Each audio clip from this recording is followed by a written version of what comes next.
Os primeiros cristãos, assim nós podemos dizer, costumavam se reunir para fazer memória aos heróis da fé cristã, para fazer memória aos amigos de Jesus que doaram a sua vida por causa do Reino.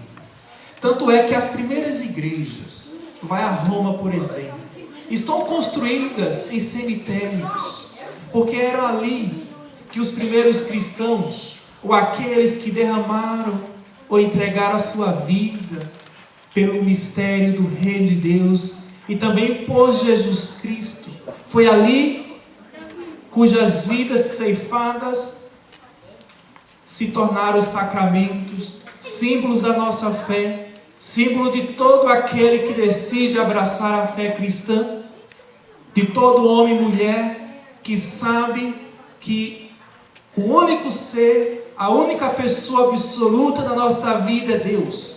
Por isso, renunciamos a tudo, inclusive a nossa própria vida, para assim fazermos parte da família daqueles que o Senhor escolheu, como diz São João na sua revelação, na primeira leitura.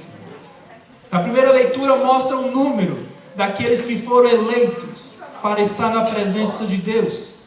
Talvez esse número já foi ultrapassado, porque eu confesso para vocês, são tantos homens e mulheres que diante da história da humanidade, diante da história de pecado, de contradição, de opressão, de humilhação, sobretudo dos pobres, são milhões de homens e mulheres que em nome de Jesus entregaram a sua vida na luta pela paz, na defesa dos direitos humanos, pela fé em Jesus Cristo que diz: eu tive fome e não me deste de comer, eu era nu e não me vestistes, eu era estrangeiro e não me acolhestes. Por isso os santos compreenderam que só existe uma única maneira de revelar a salvação que o Senhor os deu, e essa única maneira é sendo desde já um sinal de salvação aqui na terra. Que essa única maneira é de viver aqui e agora, como se já estivéssemos diante da face gloriosa de Deus. Daí que os santos não são pessoas que renunciaram a este mundo, mas são pessoas que, tendo o olhar fixo no céu e os pés na terra, foram capazes de dar resposta à sua fé. Resposta essa que nem sempre resolveram os conflitos da humanidade.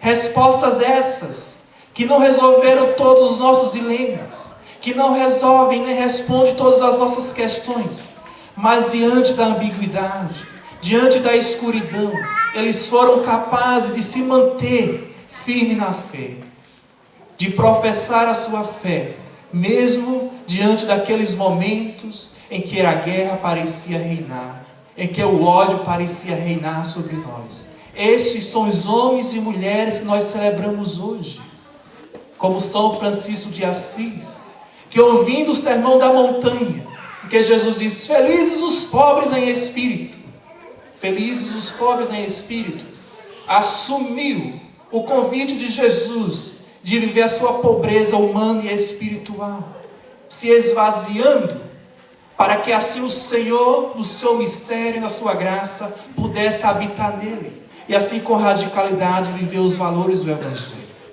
Mas eu sei que o Senhor não convida a todos nós a viver a pobreza da mesma forma como São Francisco de Assis. Por isso muitos de nós preferimos aquela ideia: o Senhor nos convida a sermos pobres em espírito, porque assim todos podem conservar os seus bens materiais, ter seu carro do ano, seu apartamento. É verdade, é verdade. Deus não chama todo mundo a ser pobre como São Francisco de Assis, mas Deus chama a todos a reconhecer que o único absoluto na nossa vida é Deus, e por isso devemos nos tornar pobres em espíritos, de tal forma que possamos usar todas as coisas tanto quanto nos aproximam de Deus, e renunciar de todas as coisas tanto quanto nos distanciam de Deus. Esse é um pensamento muito próprio de Santo Inácio de Loyola, que dizia que o cristão não é chamado a renunciar ao mundo por si só, mas renunciar no sentido em que o mundo nos afasta de Deus, nos afasta do projeto de Deus. Porque o mundo é o presente que o Senhor nos deu. É um lugar que o Senhor nos deu para sermos felizes. Com a esposa, com o esposo, com os filhos, com os amigos. Este é o lugar em que Deus convida os seus santos a revelar a face de Deus. Mas sabemos que na nossa vida tem muitas coisas que nos dispersam, que nos afastam. Principalmente quando nós confundimos o fim último de todas as coisas, que é o próprio Deus, e colocamos as coisas, inclusive pessoas, no lugar de Deus. Quando colocamos inclusive a nossa pessoa amada, seja a esposa, o esposo, o filho, a filha, mesmo acima de Deus, tudo, por mais valoroso que seja, está em relação a Deus. Tudo está em relação a Deus. Daí que os nossos relacionamentos, as pessoas devem nos conduzir a Deus. O fruto do nosso trabalho deve nos apontar para essa dimensão espiritual e religiosa. E é assim que nós queremos celebrar a festa de todos os santos. Festa dos homens e mulheres corajosas, que não renunciaram ao seu compromisso nesse mundo, de começar a grande batalha heróica, de construir o reino de Deus. Reino este prometido a todos os injustiçados, a todos aqueles que passam necessidade, porque o Senhor é a única esperança daqueles que sofrem, daqueles que mais carecem. Então, celebrar a festa de todos os santos é celebrar a festa dos amigos de Jesus. Então, a primeira dimensão da santidade é a amizade com Deus. O santo é aquele que tem uma amizade íntima e profunda com o Senhor. Daí que nós devemos hoje perguntar o nosso nível de amizade com Deus, a nossa intimidade com Ele, a nossa vida de oração, porque não existe outro canal de comunicação, de comunhão com Deus, a não ser através da oração. E a oração para nós cristãos significa dedicar tempo ao amigo, dedicar tempo ao Senhor, não simplesmente para pedir coisas, mas para estar com Ele, deixar essa relação se aprofundar cada vez mais, de forma que o Senhor vá aos poucos transformando o meu coração, e talvez um dia as pessoas vão reconhecer a nossa santidade, porque os santos não se reconheciam santos, mas era essa indignidade de alguma forma, não porque eles eram pessoas piores ou mais pecadoras que outras, mas eram pessoas que, por ter uma vida de oração, tinham consciência de quem Deus é e de quem nós somos. Por isso, meus irmãos e minhas irmãs, um dos primeiros passos para a santidade é exatamente cultivar essa vida de oração, essa relação com Deus. Mas quando que eu sei, Padre, que eu estou rezando de verdade? Quando que eu sei que a minha oração é realmente uma oração cristã? Quando você sentir que o seu coração estará aberto para perceber a necessidade do meu irmão, do mundo. Quando você sentir que você é importante para a comunidade. Quando você sentir que a família precisa mais de ti, que eu preciso cuidar mais de mim. A minha oração é verdadeiramente cristã quando me move essa relação com o outro, quando me move a acolher a mim mesmo aos olhos de Deus.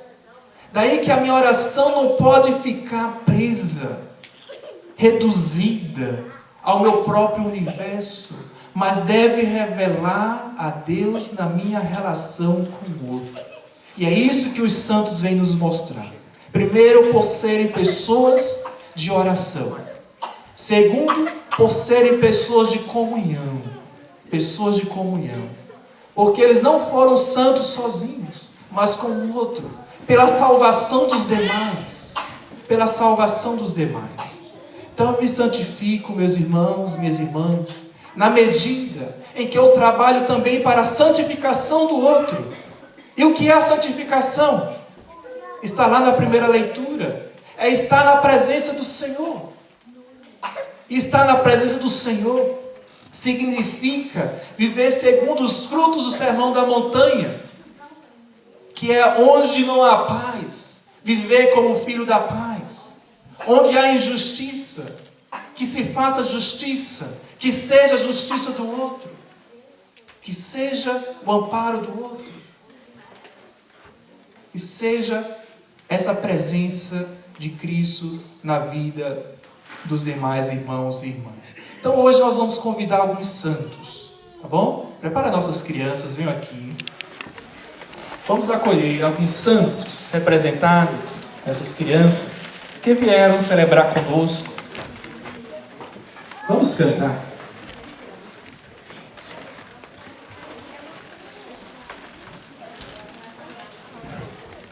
As crianças podem ser santas, tá, gente? Mesmo assim, espontâneas, alegres, e a alegria é o sinal do Evangelho em nós.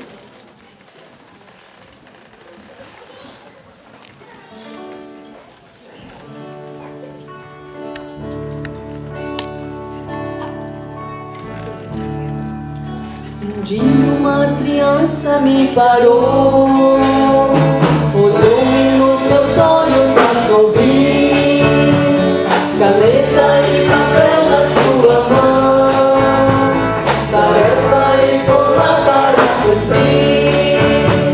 E perguntou no meio de um sorriso: o que é preciso para ser feliz?